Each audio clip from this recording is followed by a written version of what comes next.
नमस्कार, आप देख रहे हैं लोकतंत्र। मैं हूं आपके साथ अक्षय। उत्तर प्रदेश की योगी सरकार सबका साथ सबका विकास के नारे के साथ आगे बढ़ने का प्रयास कर रही है, लेकिन उनकी ही पार्टी के कुछ नेता मुख्यमंत्री के मंसूबों पर पानी फेरने का काम कर रहे हैं। यानी सुशासन का सपना दिखाकर सत्ता के शिखर तक का सफर तय करने वाली बीजेपी में कार्यकर्ताओं की कार्यशैली वादों के ठीक विपरीत नजर आ रही है। योगी सरकार के रक्षक भक्षक की भूमिका में नजर आ रहे हैं। माननीय अधिकारियों को धमकाने में कोई गुरेज नहीं कर रहे, उनकी खाल उतरवाने की धमकी तक दी जा रही है। बात न मानने पर उन्हें प्रॉपर्टी डीलर तक की संज्ञा से नवाजा जा रहा है। बात यहीं पर खत्म नहीं होती। हूटर का इस्तेमाल करने से रोकने पर पुलिस वालों की वर्दी खींचने तक की कोशिशें की जाती हैं। यहां तक कि नेताओं पर आईएएस रैंक के अधिकारी के घर हमला करवाने और उन्हें धमकाने के आरोप भी लगे। सवाल इस बात को लेकर उठ रहे हैं कि पिछली सरकार में गुंडागर्दी और जंगल राज को लेकर आवाज बुलंद करने वाली बीजेपी के नेता सत्ता में आते ही बिगड़ैल की भूमिका में आखिर क्यों आ गए। सवाल यह भी है कि कई बार सूबे के मुखिया की तरफ से चेतावनी के बावजूद ये बिगड़ैल नेता मानने को तैयार क्यों नहीं। आखिर ऐसे लोगों पर कब कसी जाएगी लगाम। क्या योगी जी अपने ही नेताओं पर सख्त होंगे? अगर हाँ, तो कब तक? आज लोकतंत्र में हम इसी मुद्दे पर चर्चा करेंगे।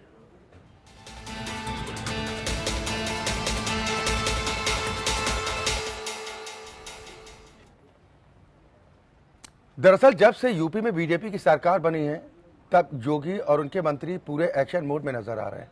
प्रदेश की जनता के बीच भरोसा बनाने की पुरजोर कोशिशें की जा रही हैं, लेकिन लगातार कुछ ऐसी तस्वीरें सामने आ रही हैं जिनमें बीजेपी के कार्यकर्ता और नेताओं पर सत्ता का नशा सिर चढ़कर बोल रहा है। पहले नरेंद्र मोदी सुशासन लाने का दावा कर प्रधानमंत्री बने और फिर उसी दावे को आगे बढ़ाते हुए योगी आदित्यनाथ यूपी के सीएम बने। लेकिन क्या चाल चरित्र और चेहरे की पार्टी कहलाने वाली बीजेपी के इसी रूप को बिगाड़ने में लगे हैं बीजेपी के ही नेता? बीजेपी नेताओं की तस्वीरें कुछ अलग अंदाज में आकर रही हैं। पहली तस्वीर है बाराबंकी से, जहां सांसद प्रियंका सिंह रावल ने दोनों लोगों के दावों की धज्जियां उड़ा दी। एक प्रेस कॉन्फ्रेंस में प्रियंका ने एएसपी कुंवर ज्ञानंजय सिंह को खाल उतरवा देने की धमकी दी और साथ ही साथ भ्रष्ट और प्रॉपर्टी डीलर होने की संज्ञा भी दे डाली। आप खुद सुनिए। ऐसी बात है, यहाँ का एएसपी का तो बिल्कुल पहले की जो सरकार थी उसके साथ में मिलकर प्रॉपर्टी डीलिंग का बिजनेस किया करते थे। अब दुकान हो गई है बंद, दुकान इनकी बंद। क्या नाम है मैडम इनका? ज्ञानंजय सिंह नाम है, और इनकी दुकान बंद हो गई है, तो इसलिए इनके अंदर बौखलाहट ज्यादा है। पब्लिक का काम ना करने की जगह पर अपना काम करने में, अपना पर्सनल हित साधने में लगे हुए हैं। बताया जा रहा है कि बीजेपी सांसद प्रियंका रावल ने एडिशनल एसपी से सिफारिश की थी, जिसे एडिशनल एसपी ने मानने से इनकार कर दिया और इसी नाफरमानी के चलते ये सब उनको सुनना पड़ा। दूसरी तस्वीर बरेली की है, जहां के नवाबगंज क्षेत्र से विधायक केसर सिंह पर बैंक प्रबंधक को उठाकर ले जाने और मारपीट करने का आरोप है। हालांकि विधायक की दलील है कि लोगों की परेशानी हल करने के लिए वो बैंक मैनेजर के पास गए थे, लेकिन विधायक की बातों से यह भी लग रहा है कि बैंक मैनेजर की तरफ से कुर्सी ना देने और विधायक जी के आदेश की नाफरमानी की वजह से ये सलूक किया गया। तो बार बार फोन आ रहे थे लोगों के, तो मैं वहां गया, तो मैनेजर साहब से मैंने गया अंदर, तो मैंने पूछा, भाई मेरा नाम केसर सिंह है और मैं इस क्षेत्र से विधायक हूँ, मैंने परिचय इसलिए दिया, हो सकता है नाम में जानते हो मुझे। तब भी उन्होंने मुझे बैठने के लिए भी नहीं कहा और मैंने कहा कि आपके लोग कस्टमर हैं, इनके आखिर इतनी शिकायतें क्यों मिल रही हैं? तो मुझसे भी उन्होंने आग बबूला हो लिए। तो उसी बात को लेकर हार्ट अटैक हुई, बहरहाल कोई मारपीट नहीं। तीसरी तस्वीर बुलंदशहर की है, जहां पर बीजेपी के सभासद पर लोगों के साथ गुंडागर्दी करने, धमकाने और अवैध हथियारों के बल पर लोगों के साथ बदसलूकी करने का आरोप है। बताया ये भी जा रहा है कि सभासद के पास अवैध हथियारों का जखीरा है। पिछले कई बार से वो कई लोगों के साथ बदतमीजी कर चुका है, गोलियां चला चुका है कई बार। पिछली बार भी पुलिस के द्वारा वो बच गया था, कहीं ना कहीं गोली लगी थी 2 लोगों को, उसमें भी अभी तक किसी तरह कोई कार्रवाई नहीं हुई। इसके अलावा आई थिंक तमंचे हैं उसके पास, उसने अपना पोस्ट डाल लगा फेसबुक पर तमंचों के साथ और अवैध हथियारों के साथ। इससे पहले भी कई बार वो लोगों पे फायरिंग कर चुका है, उसकी रिकॉर्डिंग वगैरह सब हम लोगों के पास। सुशासन के सपने दिखाकर सत्ता में आए बीजेपी के कार्यकर्ताओं की कार्यशैली अब वादों के बिल्कुल उलट नजर आ रही है। पिछली सरकार में जनता गुंडों और अराजक तत्वों से भयभीत थी। अब योगी सरकार में रक्षक ही भक्षक बनते नजर आ रहे हैं। और ये पहली बार नहीं कि सरकार बनने के बाद बीजेपी नेताओं और कार्यकर्ताओं की तरफ से ऐसी हरकतें सामने आई हों। इससे पहले भी एपीएन लगातार ऐसी तस्वीरें दिखाता रहा है। मेरठ में बीजेपी नेता के भतीजे को हूटर बजाने से रोकने पर पुलिस की वर्दी खींचने की कोशिश की गई थी। सहारनपुर से बीजेपी सांसद राघव लखनपाल पर आईएएस अफसर के घर हमला करवाने और धमकाने का आरोप लगा। हर दफा कहा गया कि कार्रवाई जल्द की जाएगी, दोषियों को बख्शा नहीं जाएगा, लेकिन अभी तक कार्रवाई का इंतजार है। सत्ता के निरंकुश लोगों पर आखिर लगाम कब कसी जाएगी? क्या योगी अपने ही कार्यकर्ताओं पर सख्त हो पाएंगे? लेकिन ये भी समझना होगा कि अगर अभी नहीं संभले तो 2019 में पटखनी देने की बारी जनता की होगी। Bureau report, APN. यहाँ तो उत्तर प्रदेश की योगी सरकार सबका साथ सबका विकास की बात कर रही है। इसी नारे के साथ आगे बढ़ने के प्रयास भी हो रहे हैं। पूरा मंत्रिमंडल एक्शन मोड में नजर आ रहा है, लेकिन उनकी ही पार्टी के कुछ नेता हैं जो मुख्यमंत्री के मंसूबों पर पानी फेरने का काम कर रहे हैं। ऐसे बिगड़ैल नेताओं पर आखिर लगाम कब कसी जाएगी? आज लोकतंत्र में हम इसी पर चर्चा करेंगे। सभी खास मेहमान हमारे साथ जुड़ गए हैं। सबसे पहले अपने दर्शकों की मुलाकात अपने आज के अतिथियों से। लखनऊ से 4 खास मेहमान हैं। अशोक सिंह जी हैं, आप प्रवक्ता हैं यूपी कांग्रेस। अशोक सिंह जी, बहुत स्वागत है आपका। केसी जैन साहब हैं, समाजवादी पार्टी का पक्ष रखेंगे। उनकी जब सरकार थी उत्तर प्रदेश में तो उन पर भी गुंडागर्दी को लेकर खूब आरोप लगा करते थे और अब बीजेपी में भी वही प्रक्रिया शुरू हो चुकी है। मनीष शुक्ला जी हैं जो सरकार का पक्ष रखेंगे, बतौर बीजेपी प्रवक्ता हमारे साथ मौजूद हैं। साथ ही वरिष्ठ पत्रकार रामदत्त त्रिपाठी जी हमारे साथ इस चर्चा में शामिल हैं। बहुत स्वागत है आप सभी मेहमानों का हमारे साथ इस कार्यक्रम में शामिल होने के लिए।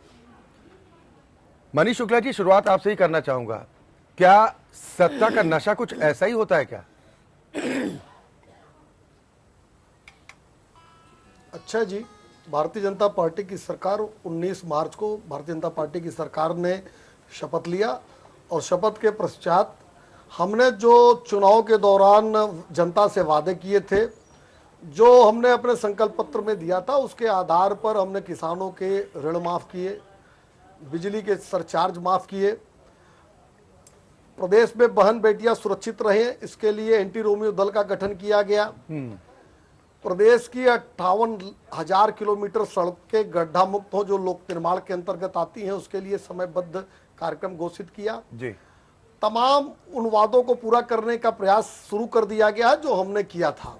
रही बात जो कानून व्यवस्था की दृष्टि से आपने कुछ फुटेज दिखाया है अभी आपने, तो एक तो जो पहला फुटेज था वो हम लोग उसको सुन नहीं पाए। कारण क्या था कि हम लोग माइक टेस्टिंग चल रही थी उस समय तकनीकी रूप से आपके द्वारा। केहर सिंह जो बरेली का फुटेज दिखा रहे हैं उसमें विधायक जी की बाइट चल रही है जिसमें उन्होंने स्पष्ट किया है कि समस्याओं को लेकर बैंक प्रबंधक के पास गए थे और बैंक प्रबंधक ने जो जनप्रतिनिधि के प्रति जो संवैधानिक सम्मान है उसको नहीं प्रदर्शित किया और न ही जो बैंक के कस्टमर हैं उनको जो समस्याएं थी उसे निजात दिलाने के लिए कोई आश्वासन दिया, उसको लेकर उनकी बातचीत हुई। तो तमाम, लेकिन उसके बावजूद स्पष्ट हमारा मानना है कि इस सरकार में कानून को हाथ में लेने का अधिकार किसी को नहीं है। अगर कोई भी व्यक्ति कानून हाथ में लेगा तो निश्चित रूप से संविधान और कानून के तहत उसके ऊपर कार्रवाई की जाएगी। ठीक है अशोक सिंह जी, ये कानून हाथ में लेने की प्रक्रिया क्या होती है? कैसे माना जाए कि हाँ इन्होंने कानून हाथ में लिया है? ये थोड़ा समझा दीजिए हमारे दर्शकों को भी। अच्छे सबसे मनीष जी अच्छे प्रवक्ता हैं और मेरे बहुत करीबी मित्र हैं। मैं उनको बधाई देता हूं कि वो सरकार का पक्ष अच्छे से रखते हैं। एक फिल्म आई थी शोले, यहाँ से 50-50 कोस दूर गांव में जब रात में कोई बच्चा रोता है तो माँ कहती है गब्बर आ जाएगा नहीं तो सो जाएगा। एक कहावत पुरानी कही गई कि पूत के पाए पालना में दिखते हैं। 2 महीने की सरकार और भारतीय जनता पार्टी का सांसद ये कहे अधिकारी से कि तेरी खाल उतरवा ली जाएगी, तो अखिलेश यादव के शासन में कानून व्यवस्था की स्थिति बहुत खराब थी। मैंने तमाम बार चैनलों पे बोला, हमारा गठबंधन हुआ उसके बाद भी हमने अखिलेश यादव को घेरा।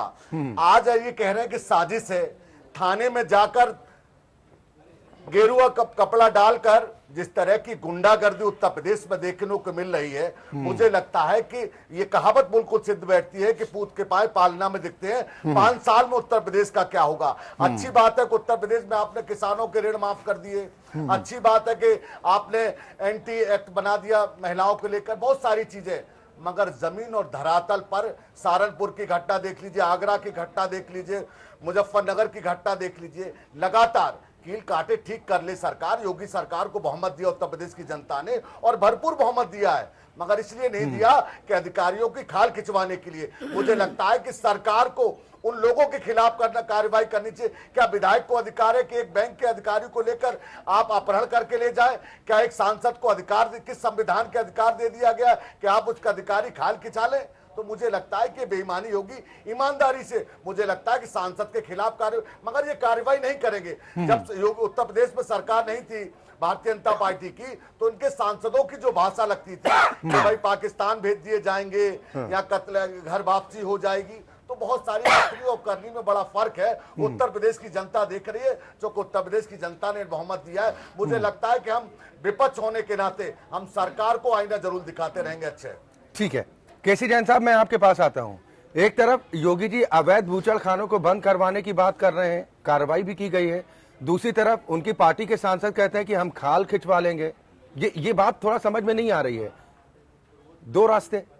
देखिए अच्छे जी अभी इसके पहले भारतीय जनता पार्टी के एक दबंग विधायक ने एक टूल प्लाजा पे खुद रुक करके और टूल प्लाजा कर्मियों को मारने पीटने का मारा पीटा भी था और अपनी पूरी ताकत दिखाने का काम किया था और ये एहसास कराने का काम किया था कि केसरिया गमछा डाल करके अगर कोई भी निकलता है तो किसी से भी जो टूल चार्ज है वो डाल लिया जाए। तो ये भारतीय जनता पार्टी की कथनी और करनी में अंतर साफ साफ दिखाई दे रहा है। अब बारी है कुछ करने की।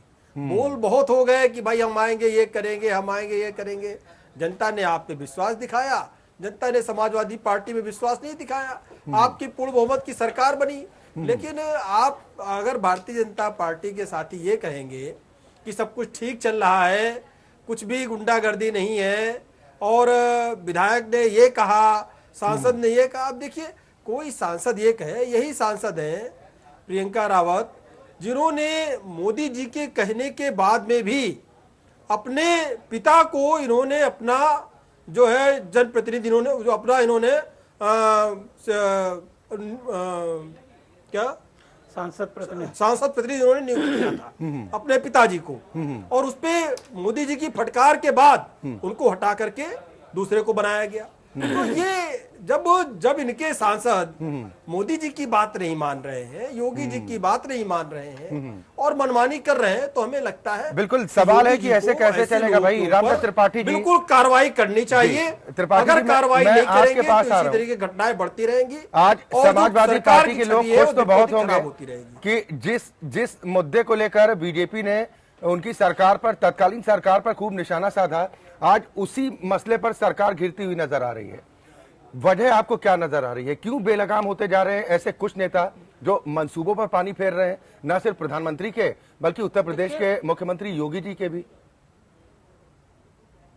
देखिए इधर 15-20 सालों से कुछ ऐसी प्रवृत्ति हो गई है कि जो पार्टी सरकार में होती है सॉरी उसके नेता ये समझते हैं कि जो जिले के अधिकारी हैं, थाने के अधिकारी हैं, तहसील के अधिकारी हैं, जैसा वो कहें वैसा करें। तो ये बहुत सारी स्थितियों में संभव होता नहीं है। इसमें मायावती ने जरूर काफी कड़ाई कर रखी थी कि उनके जो मंत्री भी जिलों में हस्तक्षेप नहीं कर पाते थे, लेकिन समाजवादी पार्टी में काफी होता था। अब हुआ यह है कि इधर जो ऑफिसर हैं वो पहले के हैं जिलों में, योगी जी ने इसमें देर करी ट्रांसफर पोस्टिंग में, तो बीजेपी के तमाम लोगों को एक तो मन में ये लगता है कि ये अफसर जो है वो पुरानी सरकार के लॉयल है और हमारी बात नहीं मानते हैं। एक बात। दूसरी बात मुझे ये लगता है कि चूंकि सारे बीजेपी के महत्वपूर्ण नेता सरकार में आ गए हैं और संगठन स्तर पे कोई देखने वाला नहीं है, अभी कोई फुल टाइम पार्टी अध्यक्ष भी नहीं है, तो इस तरह की जो घटनाएं हैं, एक तो शासन और पार्टी के लोगों के बीच में जो पुल का काम नहीं हो पा रहा है, दूसरे जो इस तरह की घटनाएं हैं उसमें तुरंत कार्रवाई नहीं हो पा रही। अगर सहारनपुर की घटना पे जो बहुत गंभीर थी, आगरा की घटना जो बहुत गंभीर थी, सांसद विधायक खुद उसमें शामिल थे, अगर तुरंत कार्रवाई हो गई होती तो मुझे लगता है इस पे रोक लग जाती। लेकिन अगर सरकार कार्रवाई नहीं करती है तो जाहिर है कि बढ़ावा मिलता है, मनबड़ होते हैं लोग, तो इस ठीक तरह की है। घटनाएं और होंगी। मनीष शुक्ला जी शायद उस बयान को ठीक ढंग से सुन नहीं पाए थे। उन्होंने कहा कि जिस वक्त हमने बयान चलाया वो उस बयान को सुन नहीं पाए हैं। एक बार मनीष शुक्ला जी को भी और साथ ही अपने तमाम दर्शकों को भी जो अभी हमारे साथ जुड़े हैं उनको भी सुनाते हैं कि बीजेपी नेता किस तरह से बिगड़ैल होते जा रहे हैं, कैसे अधिकारियों को धमकाने की कोशिश होती है। ये जितनी मलाई काट सकते हैं काट ली इन्होंने, ये भाजपा की गवर्नमेंट है। मलाई तो क्या शरीर में से खाल निकाल दी। वो 22 है, वो 22 होके काम कर रहा है, वो निष्पक्ष होके काम नहीं कर रहा है, तो ऐसे व्यक्ति से पब्लिक क्या गुहार करेगी? जरा हम भी जरा देख लेना जाकर के वहाँ पर आखिर प्रॉब्लम क्या है, हम भी जाकर देख लें। किस प्रकार का इनका आचरण है, क्या आप समझती क्या कमी है और क्या सुधार होना चाहिए? आचरण इनका जो है वो पब्लिक जवाब देगी, कार्यकर्ता जवाब देगा। जो काम करेगा वो जिले में टिकेगा, जो काम नहीं करेगा पब्लिक के हित में वो जिले में नहीं टिकेगा। यानी ये साफ है कि धमकाने की सीधी कोशिश की है कि अगर मन मुताबिक काम नहीं होता है तो ऐसे अधिकारी जिले में टिक नहीं पाएंगे। अब एक बार फिर हम रुख लखनऊ का करेंगे। मनीष जी आप क्या कहेंगे? अच्छा जी, बाराबंकी की सांसद श्रीमती प्रियंका रावत जी ने कहा कि जो जनता का काम नहीं करेगा वो टिकेगा नहीं, और जो लोग मलाई काट चुके हैं उनके ऊपर कार्रवाई होगी निश्चित रूप से। अगर गोमती रिवर फ्रंट पे लोगों ने मलाई काटी है तो उनकी जांच होगी, कार्रवाई होगी। अगर एक्सप्रेस वे पे भ्रष्टाचार तो ये ठेका प्रियंका रावत को आप लोगों ने दे रखा है क्या? मनीष शुक्ला जी ये ठेका क्या आप लोगों ने दे रखा है क्या प्रियंका रावत को कि खाल खींचने की जिम्मेदारी आपको पार्टी ने दी है कि वो? अच्छा जी, अगर कोई अधिकारी कहीं गड़बड़ी करता है, जनप्रतिनिधि को पता चलेगा तो सर कार्रवाई कीजिए ना, करेगा, किसने रोका? और अगर मनीष शुक्ला जी अगर आप कार्रवाई कीजिए, रोका किसने है? अच्छा सरकार जी, है आपकी। अगर आप बाइट लेने आएंगे तो हम कहेंगे कि कोई भी गलत अधिकारी नहीं रह पाएगा, ये बात तो कहेंगे ही कहेंगे। खाल भी साथ में खिंचवा देंगे, ये भी कहेंगे। जो सांसदों का ये अधिकार है, खाल खिंचवा देंगे, बाइट में नहीं दिखी, कहा उन्होंने बोला। सर एक बार फिर हम सुनवा देते हैं। मैं अपने पीसीआर से अपील करूंगा थोड़ा ऑडियो भी बढ़ा दें ताकि मनीष शुक्ला जी इस आवाज को एक बार फिर ठीक ढंग से सुन पाए कि खाल कैसे खिंचवाने की बात कर रही है बीजेपी सांसद। आप भी सुन लीजिए। ये जितनी मलाई काट सकते हैं काट ली इन्होंने, ये भाजपा की गवर्नमेंट है। मलाई तो क्या शरीर में से खाल निकाल दी। वो 22 है, वो 22 होके काम कर रहा है, वो निष्पक्ष होके काम नहीं कर रहा है, तो ऐसे व्यक्ति से पब्लिक क्या गुहार करेगी? जरा हम भी जरा देख लेना जाकर के वहाँ पर आखिर प्रॉब्लम क्या है, हम भी जाकर देख लें। किस प्रकार का इनका आचरण है, क्या आप समझती क्या कमी है और क्या सुधार होना चाहिए? आचरण इनका जो है वो पब्लिक जवाब देगी, कार्यकर्ता जवाब देगा। जो काम करेगा वो जिले में टिकेगा, जो काम नहीं करेगा पब्लिक के हित में वो जिले में नहीं टिकेगा। ये जितनी मलाई काट सकते हैं काट ली इन्होंने, ये भाजपा की गवर्नमेंट है। मलाई तो क्या शरीर में से खाल निकाल दी। वो 22 है, वो 22 होके काम कर रहा है, वो निष्पक्ष होके काम नहीं कर रहा है। या तो अधिकारी बाज़ हैं, माननीय के कहने के मुताबिक काम नहीं कर रहे हैं, खाल उतरवा दी जाएगी। मनीष शुक्ला जी अब सुना आपने बयान? अच्छा जी, अधिकारियों को निष्पक्ष होकर काम करना पड़ेगा। जिस तरीके से पिछली गवर्नमेंट में थानों से सरकार चली है वो इस सरकार में नहीं चलेगा। कार्य संस्कृति में बदलाव लाना पड़ेगा और जनहित में जनप्रतिनिधि का दायित्व है कि जनहित में वो निश्चित रूप से जो भी अधिकारी जनहित के काम नहीं कर रहे हैं या भ्रष्टाचार में लिप्त हैं उनको निश्चित रूप से काम करना पड़ेगा। सर काम करवाइए, आप उन पर चाबुक भी चलवाइए, आप उनको जिले से हटवा दीजिए। सब पावर तो आपके पास है ना। उत्तर प्रदेश की आम जनता ने आप लोगों को ताकत दे दी। आप लोग तो खाल उतरवाने की बात कर रहे हैं। वो अधिकारी किस नियत के साथ, किस मंसूबे के साथ काम कर पाएगा? उससे डर रहेगा कि अगर सही से मन मुताबिक काम नहीं किया तो यहाँ तो सवाल खाल उतरवाने का भी है। अगर जनहित के विपरीत काम करेगा, भ्रष्टाचार में लिप्त रहेगा। देखिए 15 सालों में जो कार्य संस्कृति बन गई अधिकारियों की या ऐसे लोगों की कि भ्रष्टाचार या अन्य कामों में लिप्त रहे, उनको अपनी कार्य संस्कृति में सुधार लाना पड़ेगा। क्योंकि योगी जी की सरकार है, यहाँ भ्रष्टाचार नहीं चलेगा। ठीक है अशोक सिंह जी, योगी जी की सरकार है, अब ये साफ है कि अधिकारी अगर ठीक ढंग से काम नहीं करेंगे तो खाल खींचने का लाइसेंस है बीजेपी नेताओं के पास। अच्छा, तालिबान में ही इसी तरह की भाषा बोली जाती है, और तालिबान से जिस तरीके से एम्पायर योगी सरकार हुई है, और मुझे लगता है कि 2014 से 2014 के पहले के आदरणीय मोदी जी के भी बयान देख लिया जाए, जिस तरीके का नक्सली हमले होते थे उस तरह के वर्जन आते थे कि सरकार पूरी तरह फेल हो गई है, सरकार निकम्मी है, केंद्र सरकार। आज लगातार हमले हो रहे हैं। आज सेना भी जिस तरीके से, आज भी एक अटैक हुआ है। नोटबंदी के बाद देश में क्या असर, अलग बात है चुनाव जीतना हारना लगा रहता है, मगर ईमानदारी से मैं कह सकता हूं कि भारतीय जनता पार्टी के प्रवक्ता को स्वीकार करना चाहिए, प्रदेश की जनता से माफी मांगनी चाहिए और सांसद के खिलाफ एफआईआर होनी चाहिए। जिस तरह की वो धमकी दे रही है, ये भाषा नहीं होती है जनप्रतिनिधि बनने के बाद, एक सांसद की भाषा नहीं है कि अधिकारियों खाल उतार ली जाएगी। भाई लोकतंत्र है, और मुझे लगता है अगर योगी सरकार के अंदर भ्रष्टाचार नहीं होना चाहिए, भाई हम भी कहते नहीं होना चाहिए, हम चाहते कि उत्तर प्रदेश में राम राज्य होना चाहिए, उत्तर प्रदेश में विकास होना चाहिए, उत्तर प्रदेश में बड़ा पूंजी निवेश होना चाहिए, मगर ये टेलीविजन पर सरकार नहीं चलनी चाहिए। मंत्री जाता है, एक दो चैनल के पत्रकारों को लेकर जाता है, सर्वे करके आता है, झाड़ू उठा लेता है। किस तरह की 2 महीने में सरकार आप दिखाना चाहते हो? विरोधी दल होने के नाते हम 6 महीने का मौका दिया, हमने कहा कि भाई कील कांटे दुरुस्त कर लो, मगर आज बोलने पर इसलिए मजबूर होना पड़ रहा है कि एक सांसद की भाषा, सहारनपुर में थाने में घुसकर लोगों को मारपीट। मुझे लगता है सरकार की ईमानदारी पे ही होता कि मुख्यमंत्री स्वतः संज्ञान लेते। 12-12 बजे तक जगते मुख्यमंत्री, एसी भी कमरे में नहीं है, रात में तखत नहीं, सवाल इसी बात को लेकर अशोक सिंह जी उठ रहा है। मुझे लगता है कि मुख्यमंत्री ने कई बार खुले मन से इस बात को लेकर चेतावनी भी दी है कि अपनी पार्टी के लिए मुश्किलें खड़ी करने का काम ना करें हमारी पार्टी के नेता और कार्यकर्ता। सवाल यह है कि उसके बावजूद असर नहीं पड़ रहा है, बचाव करने की कोशिश की जाती है, सफाई देने का प्रयास किया जाता है। हालांकि मनीष शुक्ला जी की ये मजबूरी है, पार्टी के प्रवक्ता हैं, बचाव तो करना ही है।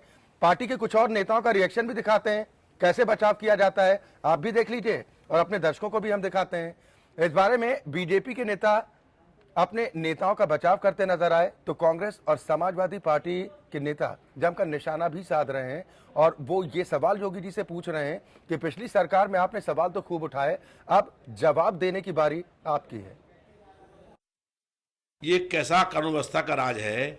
एक तरफ तो जो गुंडे हैं उन पर कार्रवाई हो जाइए, और जब पुलिस के बड़े अधिकारियों के खिलाफ ऐसी भाषा का इस्तेमाल होगा तो अधिकारी कैसे काम करेंगे? देखिए, मुख्यमंत्री का जो पहले दबदबा दिखाई पड़ रहा था वो एकदम से सरकता हुआ नजर आ रहा है, और हर तरफ से शिकायतें आ रही हैं। कहीं रेप की शिकायत आ रही है, कहीं ये हो रहा है कि मंत्री उनकी बात नहीं सुन रहे हैं, लाल बत्ती लगा के घूम रहे हैं, कहीं ये हो रहा है कि किसी ने अपनी संपत्ति का ब्यौरा नहीं दिया। तो उनका जो एक भय दिखाई पड़ रहा था शुरू में, वो एकदम हटता हुआ जा रहा है। अगर यही दशा रही तो और सरकारें तो मैं समझता हूँ काफी दिनों के बाद बदनाम हुई, ये बहुत जल्दी बदनाम हो जाएंगे और निपट जाएंगे। और उत्तर प्रदेश में रूल ऑफ लॉ है, वो भारतीय जनता पार्टी के कार्यकर्ता के लिए भी है और बाकी के लोगों के लिए भी है। जहाँ कहीं भी कानून टूटेगा, मर्यादाओं का उल्लंघन होगा, कठोर कार्रवाई होगी। जहाँ तक जिन प्रकरणों के बारे में आपने कहा है तो उसमें जानकारी करूँगा, और क्या तथ्य है उसके हिसाब से जैसी स्थिति होगी उसके हिसाब से पार्टी भी कार्रवाई करेगी। तो उत्तर प्रदेश बीजेपी के वरिष्ठ नेता हैं विजय बहादुर पाठक जो कार्रवाई की बात कर रहे हैं, साथ ही समाजवादी पार्टी के नेता को भी आपने सुना, कांग्रेस पार्टी के नेताओं का रिएक्शन भी आपने सुना है। एक बार फिर हम रुख लखनऊ का करेंगे। रामदास त्रिपाठी जी, मैं आपके पास आऊंगा। अखिलेश सरकार में जब इस तरह की गुंडागर्दी के मामले सामने आते थे, हम सवाल उठाते थे कि सरकार आखिर कार्रवाई क्यों नहीं कर रही है, क्या मुश्किल होती है? और 14 साल का जो वनवास तकरीबन बीजेपी ने झेला, तो इस दरमियान एक्सपीरियंस कहीं ना कहीं कम रहा, जिसके चलते उन्हें आभास नहीं था कि सवाल उठाना तो बड़ा आसान होता है लेकिन कार्रवाई करना काफी मुश्किल होता है। अब ये चुनौती नहीं है बीजेपी के सामने? नहीं, चुनौती है और बहुत बड़ी चुनौती है। और देखिए, एक तो यही हुआ है कि अचानक से रूलिंग पार्टी बन गए, सत्ता आ गई, तो उनको लगता है कि हर काम हम जो चाहे करें। दूसरी बात मुझे लगता है कि कहीं न कहीं इसमें जो मुख्यमंत्री जी की अथॉरिटी उतनी नहीं है, क्योंकि वो पार्टी के मुख्यमंत्री तो हो गए हैं, लेकिन पार्टी के उस तरह से नेता या पूरे संगठन पे उनकी पकड़ न थी ना भी है। तो मुझे लगता है ये भी एक बड़ा कारण है। नहीं तो कम से कम जो सांसद हैं सहारनपुर के हो या बाराबंकी के हो, अगर उनको कोई समस्या थी तो वो सीधे मुख्यमंत्री से बात कर सकते थे। वहां जुलूस निकाल के जिस तरह आईपीएस अफसर के घर पे, एसएसपी के घर पे अगर हमला रूलिंग पार्टी का सांसद करेगा तो फिर उसके बाद तो कुछ बचता ही नहीं है। उसमें फिर क्या कानून व्यवस्था रहेगी? और उसमें कार्रवाई न होना इसका मतलब है कि कहीं ना कहीं मुख्यमंत्री कमजोर पड़ रहे हैं, एक्शन लेने में अपने को समर्थ नहीं पा रहे हैं, सक्षम नहीं पा रहे हैं। अगर वो एक्शन ले सकते तो शायद ये स्थिति नहीं आती। बोलने से कुछ नहीं होता ना, लोग देखते हैं कि आपने किया क्या है, तो एक्शन देखना चाहिए। और इसमें तो आईपीएस एसोसिएशन ने बाकायदा प्रस्ताव पास किया है। मतलब ये एक बहुत गंभीर स्थिति है कि जो भारतीय पुलिस सेवा है उसका एसोसिएशन जिस घटना की निंदा करे, प्रस्ताव पास करे, उसमें भी अगर कार्रवाई नहीं हो पाएगी तो जाहिर है कि इससे मनोबल तो गिरेगा पुलिस के लोगों का। और यही सवाल तो हम मनीष शुक्ला जी से भी लगातार उठा रहे हैं कि ये क्यों मनोबल गिराने की कोशिश अधिकारियों की हो रही है। मनीष शुक्ला जी, ये वही अधिकारी हैं जो सरकार की योजनाओं को आगे बढ़ाने का काम करेंगे, और जो आप लोगों का एजेंडा है कि उत्तर प्रदेश के लोगों को हम सुरक्षा मुहैया कराएंगे, इन्हीं पर जिम्मेदारी है। जब ये खुद सुरक्षित नहीं होंगे तो हम और आप जैसे, आप पार्टी के प्रवक्ता हैं, लेकिन आम जनता कैसे खुद को सुरक्षित महसूस करेगी? देखिए, सहारनपुर घटना पे मैं कहना चाहूंगा कि सहारनपुर में बाबा भीमराव अंबेडकर जी का उत्सव मनाया जा रहा था, जुलूस निकल रहा था जिसपे उपद्रवी लोगों ने हमला किया, कई लोग घायल हुए। उन घायलों की सुरक्षा की मांग को लेके वहां के सांसद और जुलूस में शामिल लोग गए थे, और अनुसूचित जात के लोग की जो पिटाई हुई थी, जो हमले हुए थे, उनके लिए न्याय मांगने गए थे। वहां एसएसपी आवास पे कोई हमला नहीं हुआ था, और ये बात कहना कि हमला हुआ था और वहां अपने विषय को रखना है, दोनों में बड़ा अंतर है। और आईपीएस एसोसिएशन ने अपने विषय को रखा तो बहुत स्वागत है। ये लोकतांत्रिक व्यवस्था है, बीजेपी की सरकार है, इसलिए उन्होंने अपने विषय को रखा। क्योंकि पिछली सरकारों में आईजी रैंक के अधिकारी को टेलीफोन पे धमकी दिया जाता था, बड़े नेता देते थे, और जिस तरह से देते थे उसका ऑडियो वायरल था। लेकिन उस समय चूंकि आईपीएस एसोसिएशन डरा हुआ था तो उसने नहीं कभी भी अपना विषय रखा, नहीं निंदा प्रस्ताव रखा। तो देखिए, हम लोकतांत्रिक तरीके से काम करने वाली पार्टी के लोग हैं, हमारी सरकार लोकतांत्रिक तरीके जैन साहब भी कुछ इस पर रिएक्ट करना चाह रहे हैं। जो आप लोकतांत्रिक प्रक्रिया की बात कर रहे हैं ना, कि आप लोकतांत्रिक हैं। अक्षय जी, एक तो उसमें जुलूस की अनुमति नहीं थी ना, बिना नहीं, सवाल वही है, जिला प्रशासन इस बात को स्वीकार कर रहा है। जुलूस को निकालते थे, नहीं मनीष शुक्ला जी इजाजत लेंगे, एक रूट को लेकर था। मनीष शुक्ला जी इजाजत नहीं लेनी चाहिए। आप कोई शोभा यात्रा निकाल रहे हैं, कोई जुलूस निकाल रहे हैं, कोई रैली निकाल रहे हैं, तो क्या प्रशासन की अनुमति लेनी नहीं पड़ेगी क्योंकि आप सरकार में हैं?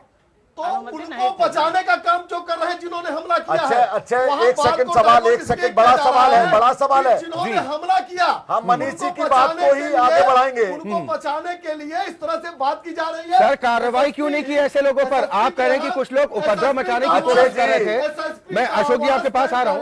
मनीष शुक्ला जी सुन कर लीजिए, हमला करने नहीं गए। सर सवाल तो सुन लीजिए। अच्छा जी, आप देखिए, वहाँ एसएसपी आवास कैंप कार्यालय होता है, वहाँ हमला हुआ था अनुसूचित जात के लोगों के ऊपर, कुछ लोगों ने हमला किया था।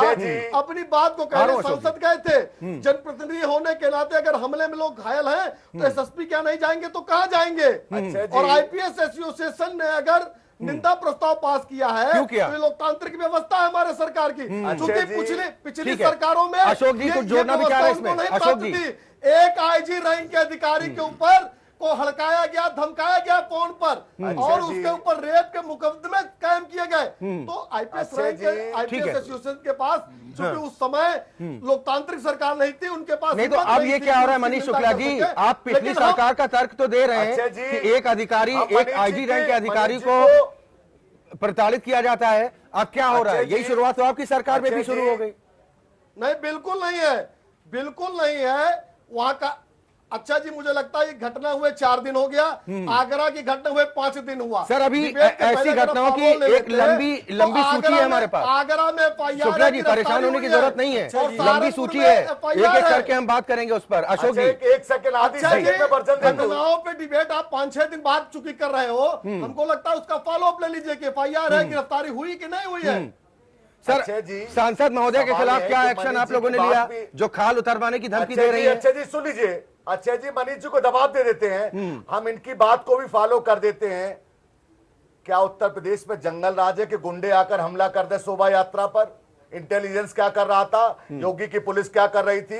योगी सरकार कहाँ लोग थी? हमलावरों को बचाने सरकार के लिए कहाँ इस तरह थी? की बातें कर रहे हैं। सरकार कहाँ थी? श्री अखिलेश क्या यादव जी ने गुंडे हैं उत्तर प्रदेश में? इसलिए शर्म आनी चाहिए, अनुसूचित जात के लोगों शर्म के आनी ऊपर चाहिए। जो हमले किए वो मुझे बच लगता जाए। है कि और मुझे कार्रवाई दोस्तों करने के के साथ बजाय कहना पड़ रहा है सरकार कि कांग्रेस के घुमा रही साथी है। भी एक बार भी नहीं कर रहे हैं कि मुझे जो हमले लगता है हुए कार्रवाई क्यों नहीं हो रही? लोग घायल हुए हैं। अरे भाई गुंडे कहाँ से आ गए? सर देवेंद्र त्रिपाठी जी ने सवाल उठाया कि क्या योगी जी का जो आक्रामक मोड शपथ ग्रहण के बाद था, ये आक्रामक मोड में कमी आई है, इसी वजह से कार्रवाई नहीं हो रही है? ठीक है शुक्ला जी, शुक्ला जी मैं आपके पास आऊंगा। एक कमेंट केसी जैन साहब का, वो भी काफी देर से इंतजार कर रहे हैं, उनको भी मौका मिलना चाहिए, अब वो विपक्ष में है। केसी जैन साहब, आप दो शब्द नहीं बोल पा रहे हैं। मनीष शुक्ला जी अभी कुछ तस्वीरें हम आपको और दिखा रहे हैं, फिर रिएक्ट कीजिएगा। मुझे बड़ा दुख केसी जैन है साहब, कि कितने लोग घायल हुए, उनके प्रति संवेदना के दो शब्द नहीं है सपा कांग्रेस के प्रवक्ता के पास। चुप करिए तो मैं अपनी बात ठीक है सर, दूसरों की बात सुन लीजिए। जैन साहब देखिए अक्षय जी, कोई गुंडा राज नहीं है। अगर किसी की खाल खिंचवाई जाती किसी अधिकारी की तो ये सुशासन है। किसी अधिकारी के घर पे हमला हो तो ये बाकायदा सीआरपीसी और आईपीसी की रूलिंग के तहत है कि अगर आपके किसी जुलूस पे हमला हो जाए तो आप जाइए एसएसपी को हमला कर दीजिए। अनुमति नहीं थी। तो ये भारतीय हमला जनता नहीं था, पार्टी फिर की गलत बात भारतीय कर जनता रहे हैं। पार्टी एसएसपी के आवाज पे अपनी बात कहने गए थे। आवाज मत दबाइए। एसएसपी हल्ला मत के बचाइए आवाज भाई, पे हल्ला बोल बात मत कहने करिए। गए थे। हल्ला बोल मत करिए, आपकी बात आ गई। वो तो आपके पास आपकी अधिकार बात है। आ गई, हल्ला हल्ला बोलने का मत अधिकार करिए। तो आपके पास है। हल्ला बोल मत वो करिए, तो आपकी पार्टी है। दूसरे की ठीक है, आवाज सुन तो आ लीजिए, गई। दूसरों को भी मौका पार्टी दीजिए। तो आपकी है। अरे वही कर रहे हैं ना आप। जैन साहब अपनी बात पूरी कीजिए। इनके सांसद किसी की खाल खिंचवा ले, इनके भारतीय जनता पार्टी के केसरिया गमछा डाल करके जाए एसएसपी ऑफिस में हमला कर दे, यही सब तो है कानून का राज। और क्या होता है कानून का राज? योगी जी के वहां से यही मार्गदर्शन मिल रहा है। चलिए ठीक है, ठीक है मनीष शुक्ला जी, अब कुछ और तस्वीरें आपको दिखाते हैं। ठीक है जैन साहब, बयान भी सुनाते हैं, कुछ तस्वीरें भी दिखा देते हैं, उसके बाद इस पर आपका जवाब चाहेंगे कि इस पर आपका रिएक्शन क्या है और क्या कार्रवाई अब तक की गई है। ये पूरा मसला 8 अप्रैल का है। मेरठ में पुलिस को बीजेपी नेता संजय त्यागी और उनके बेटे की दबंगई का सामना करना पड़ा। जब वो अपनी कार से दिल्ली जा रहा था, परतापुर इलाके में पुलिस ने उसे चेकिंग के दौरान रोक लिया। पुलिस वालों ने उसे गाड़ी से हूटर और शीशे में लगी काली फिल्म हटाने को कहा, लेकिन नेताजी के सुपुत्र को यह बर्दाश्त नहीं हुआ। उसने पुलिस वालों को 24 घंटे में वर्दी उतरवाने की धमकी तक दे डाली। और जब पुलिस ने अंकित को थाने ले जाने की कोशिश की तो पहले उसने इंस्पेक्टर के साथ हाथापाई की और बाद में पिता को फोन भी कर दिया। पिता संजय त्यागी अपने समर्थकों के साथ वहां पर पहुंचते हैं और फिर क्या हुआ यह आपको सुनाते हैं और दिखाते भी हैं।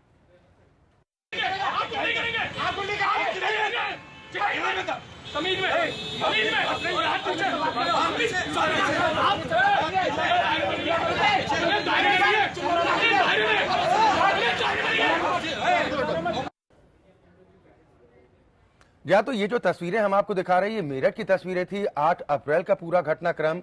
9 तारीख को एक बयान भी सामने आया। हरीश श्रीवास्तव जो कि प्रवक्ता है भारतीय जनता पार्टी के, और उन्होंने एपीएन से बातचीत में कहा था कि 1 सप्ताह के भीतर हम कार्रवाई करेंगे, ऐसे लोगों के खिलाफ एक्शन जरूर होगा। लोकतंत्र में उन्होंने भरोसा दिलाने की कोशिश की थी हमारे इस खास शो में। मनीष शुक्ला जी, वो 1 सप्ताह भी हुआ, आपने कहा कि फॉलोअप क्या हुआ, आप बता दीजिए क्या कार्रवाई हुई।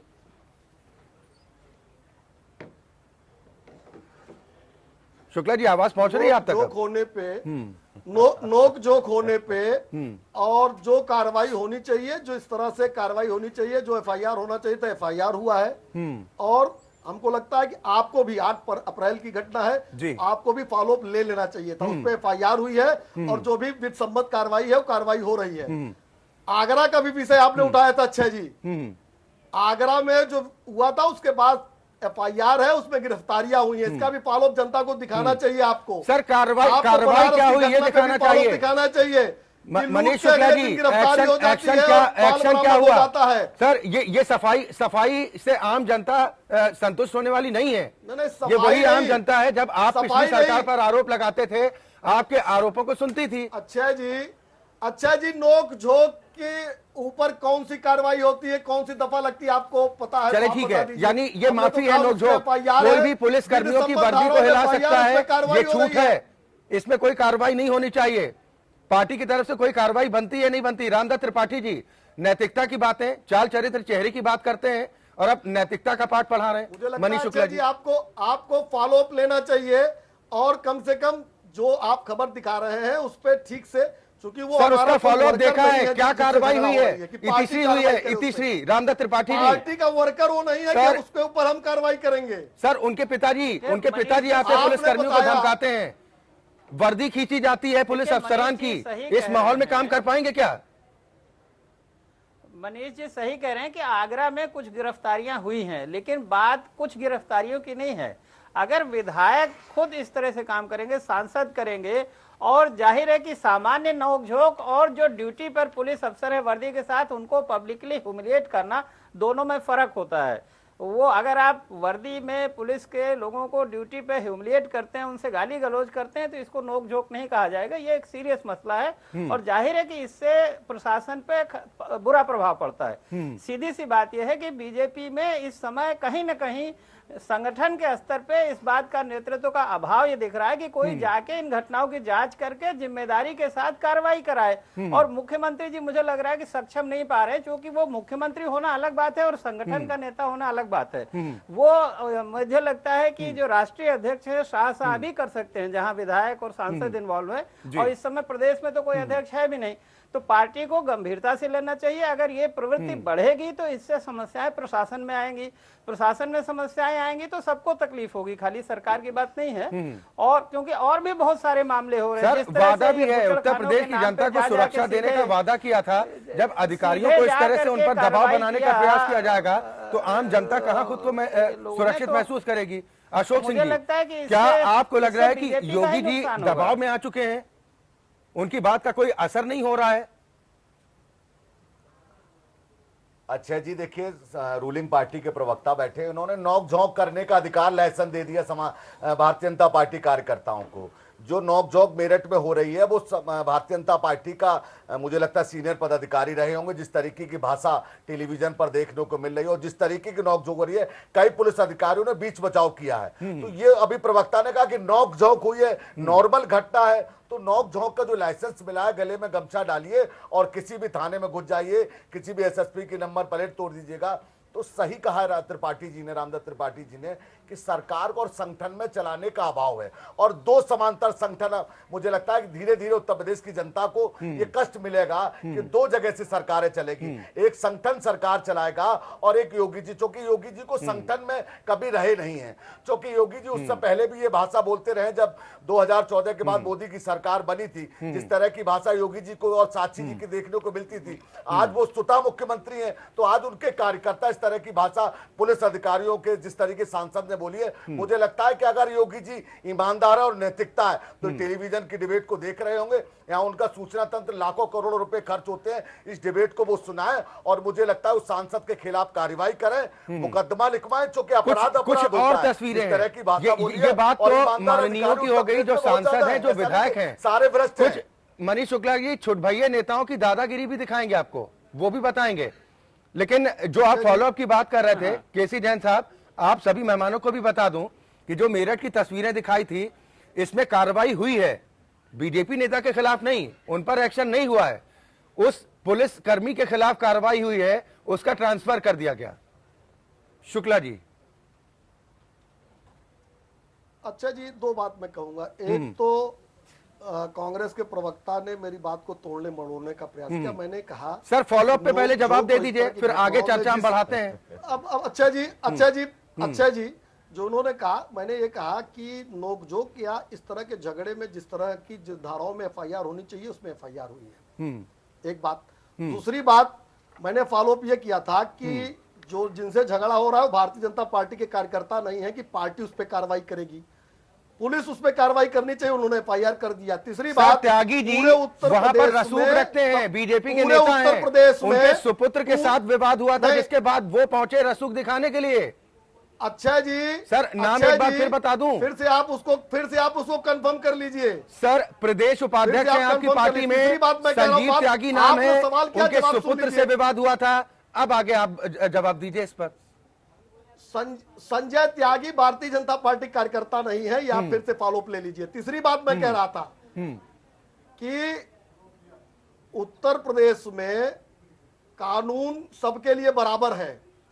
आगरा से लेकर विभिन्न जगहों पे जो भी इस तरह की घटनाएं आप दिखा रहे हैं, उस पे सब पे FIR हुई है और सब पे कार्रवाई हो रही है, विभिन्न जगहों पे गिरफ्तारियां हुई हैं, लेकिन नोक झोंक में 302 के FIR नहीं हो सकती, ये IPC कहती है। लेकिन जो सुसंगत धारा है उसमें FIR हुई है।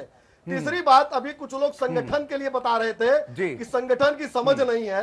ये वो लोग बता रहे हैं जिनके संगठन की दशा क्या है उत्तर प्रदेश में। ये पूरा उत्तर प्रदेश राघव लखनपाल आपकी पार्टी के सांसद हैं, उन पर एक IAS रैंक के अधिकारी को धमकाने का आरोप लगा, घर पर धमकाने का आरोप लगा, हमला किया गया, ये आरोप है। आप कहां तक सफाई देंगे सर? सफाई मैं नहीं दे रहा हूं, चूंकि आपका अपना एजेंडा है, आप अपने एजेंडे को डिबेट करा रहे हैं। सवाल है उसका जवाब मैं दे रहा हूं। अब जवाब दे रहा हूं, हमारा एजेंडा क्या, ये समझ नहीं आ रहा है। जवाब मैं दे रहा हूं जी, आप अपनी सरकार से जवाब मांगना गुनाह है क्या? चाहे सहारनपुर की घटना है, सांसद ने और ये जो बता रहे हैं शुक्ला जी, पहले एजेंडा बता दीजिए हमारा एजेंडा क्या है। आप कह रहे हैं कि एजेंडे के साथ आए हैं, आप एजेंडा बता दीजिए कि हमारा एजेंडा क्या है। हमले में आता है, चुप करेंगे ठीक है, जैन साहब मैं आपके पास आ रहा हूँ। जैन साहब, ऑन ड्यूटी पुलिस के ऊपर हमला किया गया। जैन साहब मैं आपके पास आ रहा हूँ। जैन साहब सर मैं आपके पास आ रहा हूँ। चुप रहिए थोड़ा बेटा। जैन साहब मैं आपके पास आ रहा हूँ। बैठा है बिल्कुल जैन साहब मैं आपके पास आ रहा हूँ। जैन साहब मैं आपके पास आ रहा हूँ। पहले शुक्ला जी ये बताइए कि हमारा क्या एजेंडा आपको नजर आ रहा है? क्या हम अपनी सरकार से सवाल नहीं कर सकते? जवाब नहीं मांग सकते? अच्छा जी, 7 से 8 आपको डिबेट करनी है। आपने डिबेट का अपना एजेंडा सेट किया और आपने हमको आमंत्रित किया। सवाल आप क्या रहे हैं, मैं उसका जवाब दे रहा हूं। मेरा कहने का मतलब सिर्फ ये है, आप उसको अन्यथा लीजिए, न इससे नाराज होइए। और आप सफाई में नहीं दे रहा हूं, जैसे आपको एजेंडा सबसे चिढ़ है वैसे मुझे सफाई, चूंकि आपने सवाल पूछा नहीं तो आप जो मुझे मेरे संज्ञान में उसको मैं आपके सामने रख रहा हूं। सर आप ये जवाब दे दीजिए, कार्रवाई क्या की गई? हम तो यही जवाब सुनना चाह रहे हैं ना आपसे। एक एक घटना फिर से पूछिए, एक एक घटना फिर पूछिए, मैं फिर बताऊं। एक एक घटना पूछिए, मैं फिर बताऊं उसको। कोई जवाब नहीं है। आप आगरा से शुरू करिए, मैं सबको फिर से बताऊं। इनके शासन खाल खींच रहे हैं। सहारनपुर धमकी नहीं है, आईजी को धमकी दी जा रही, बता रहे थे। देखिए फिर आईजी को धमकी दी गई कर रहे हैं, सरकार में मैं जवाब नहीं दे रहा हूं। खाल खींची जा रही है तो धमकी नहीं है। सहारनपुर में हमला हुआ वो कोई घटना नहीं है। आगरा में हमला हो रहा है वो कोई हमला नहीं है। मेरठ में हमला हो रहा है पुलिस पे कोई हमला नहीं है। कह रहे भारतीय जनता पार्टी के लोग ही नहीं वो, मतलब जो हमला करेगा उसको पैरवी करने वाले लोग, आतंकवादियों को छोड़ने की पैरवी करने वाले लोग। आप अपना जवाब दीजिए। मुजफ्फरनगर दंगे के आरोपियों को अपराधों पर नियंत्रण की बात है। मनीष शुक्ला जी, गिफ्ट दिया। आप लोगों ने वादा किया था कि अगर हम सत्ता में आएंगे तो हम लोगों को सुरक्षा देंगे, हम लोगों को विकास देंगे, सबका साथ सबका विकास करेंगे। जैन साहब मैं आपके पास आ रहा हूँ। जनता की काबिलियत नहीं है। इंटेलिजेंस पे सवाल मत फ्रॉड और झूठ है। जनता के 15 लाख रुपया आ गया अकाउंट में। जनता को जैन साहब मुद्दे से भटक जाएंगे। जैन साहब मुद्दे से भटकना नहीं है, मैं आ रहा हूँ, एक बार फिर आपके पास आऊंगा। ये बुलंदशहर की कुछ तस्वीरें आई थी। इनको जनता के विवेक पे एतबार नहीं है, जनता के विवेक पे सवाल उठा सकती समाजवादी पार्टी। आपके झूठ पे सवाल है। 2014 में भी आप उठाते रहे, 2017 में मुंह की खानी पड़ी। जनता के विवेक पे सवाल मत उठाइए, आपके झूठ पर सवाल है। उत्तर प्रदेश रामदास त्रिपाठी जी 2019 एजेंडा है। 2019 एजेंडा आगे बढ़ाने को लेकर प्रधानमंत्री ने कवायद शुरू कर दी है। नेताओं को कह रहे हैं कि आप सरकार की योजनाओं को लोगों तक पहुंचाइए। सर प्लीज आऊंगा मैं आप लोगों के पास, प्लीज। शुक्ला जी, जैन साहब, आप दोनों से अनुरोध है, मैं आपके पास आऊंगा। हमारे साथ बाकी भी मेहमान हैं, उनको भी मौका दे दीजिए। त्रिपाठी जी, 2019 का एजेंडा ऐसे पूरा होगा क्या? सवाल का जवाब देने से बचने की कोशिश होगी क्या? जनता के बारे में किसी को गलतफहमी नहीं होनी चाहिए। दिल्ली में 70 में 67 सीटें केजरीवाल को मिली थी विधानसभा में। आज एमसीडी में क्या हाल हुआ सबको पता है। यूपी में भी तमाम सरकारें आई हैं और गई। देखिए, ये बीजेपी के लिए समझ जाना चाहिए, बहुत सीरियस समस्या है। अगर ये अपने वर्कर्स को, बजरंग दल, दुर्गा वाहिनी, अपने बीजेपी के पदाधिकारियों को, एमएलए एमपीज को अगर ये कंट्रोल नहीं करेंगे और अगर ये पुरानी सरकार की तरह कोशिश करेंगे कि हर गलत सही काम हो अफसर करें, नहीं तो उनसे दुर्व्यवहार करेंगे, तो जाहिर है कि फिर जनता किसी को माफ नहीं करती। 2019 हो चाहे 2014 हो, 2012 में आए थे, बहुत इसीलिए कि सरकार का मोटिव है कि हम विकास के साथ आगे बढ़ेंगे, विकास की योजनाओं को जन जन तक पहुंचाएंगे, लेकिन उनकी ही पार्टी के कुछ नेता मंसूबों पर पानी फेर रहे हैं। न सिर्फ योगी जी की मुश्किल बढ़ा रहे हैं, प्रधानमंत्री नरेंद्र मोदी के लिए भी मुश्किल पैदा कर रहे हैं मनीष शुक्ला जी।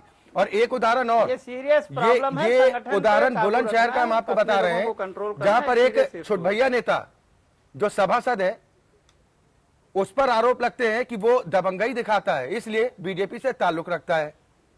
अवैध हथियारों का जखीरा उसके पास बताया जाता है, बाकायदा तस्वीरें होती हैं घर, उसके पास ना तो खुद किसी भी हथियार का लाइसेंस है, लेकिन हथियारों के साथ तस्वीरें इस तरह से वो पोस्टर चस्पा करवाता है, खुद को बाहुबली दर्शाने की कोशिश होती है।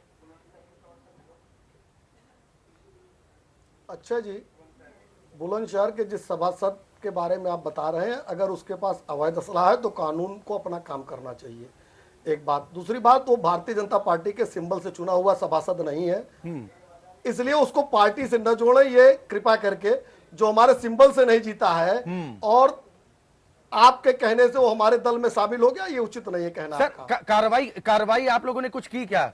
वो आपकी पार्टी का हो ना हो, अगर कोई इस तरह से अवैध हथियारों का प्रदर्शन करता है उसको सलाखों के पीछे होना चाहिए। नहीं, आपके सवाल, आपने दो सवाल पूछे। एक तो भारतीय जनता पार्टी को से आपने उसको जोड़ दिया बीजेपी का झंडा दिखा के। पहले तो इस सुधार को सर, त्यागी जी से भी आप लोगों ने किनारा कर लिया, अब इस सभासद को भी नकार रहे हैं। अरे सभासद सिंबल से चुनाव होता। अच्छा जी, अच्छा जी, सर वो किनारा कर नहीं सकते हम लोग अगर सिंबल से जीता है। बीजेपी का बड़ा लीडर बताता है, लोगों पर रौब झाड़ता है। अच्छा जी, सर आपकी सरकार है, सिंबल से चुनाव नहीं लड़ा और नहीं जीता, शासन प्रशासन आपका है, आप जांच पड़ताल करवा लीजिए। उचित नहीं है अशोक सिंह जी, ये बात उचित नहीं है।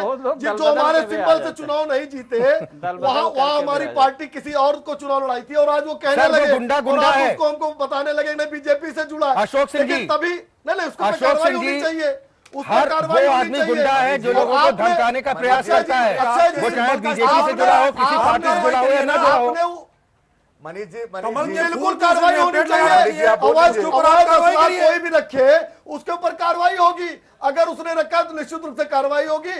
और अगर आपकी बाइक, चूंकि आपने किसी व्यक्ति की बाइक दिखाई है कि वो कह रहा है कि उसके पास अवैध असलहे हैं, और अगर पुलिस देख रहे उसके पास अवैध असलहे होंगे तो निश्चित कार्रवाई होगी। लेकिन प्लीज सभी लोग को जो हमारे पार्टी में नहीं, उनको हमारी पार्टी से जोड़ के इसी समय कहना पड़ता कि एजेंडा न चले। सर ये भी धमकी है, ये भी मीडिया को सच बोलने से नकार रहा है। मुझे लगता है 3 महीने पहले यही मनीष जी कहा करते थे कि मीडिया ना होती तो शायद आज उत्तर प्रदेश में आम लोगों का जीना बेहाल हो गया। मुझे लगता है कि तहे दिल से स्वीकार करना चाहिए, अगर कोई पार्टी पदाधिकारी ने गलती की है तो कार्रवाई होनी चाहिए। जो हमारे पार्टी का नहीं है, ऐसा नहीं है मनीष जी, ऐसा नहीं है, ऐसा नहीं है।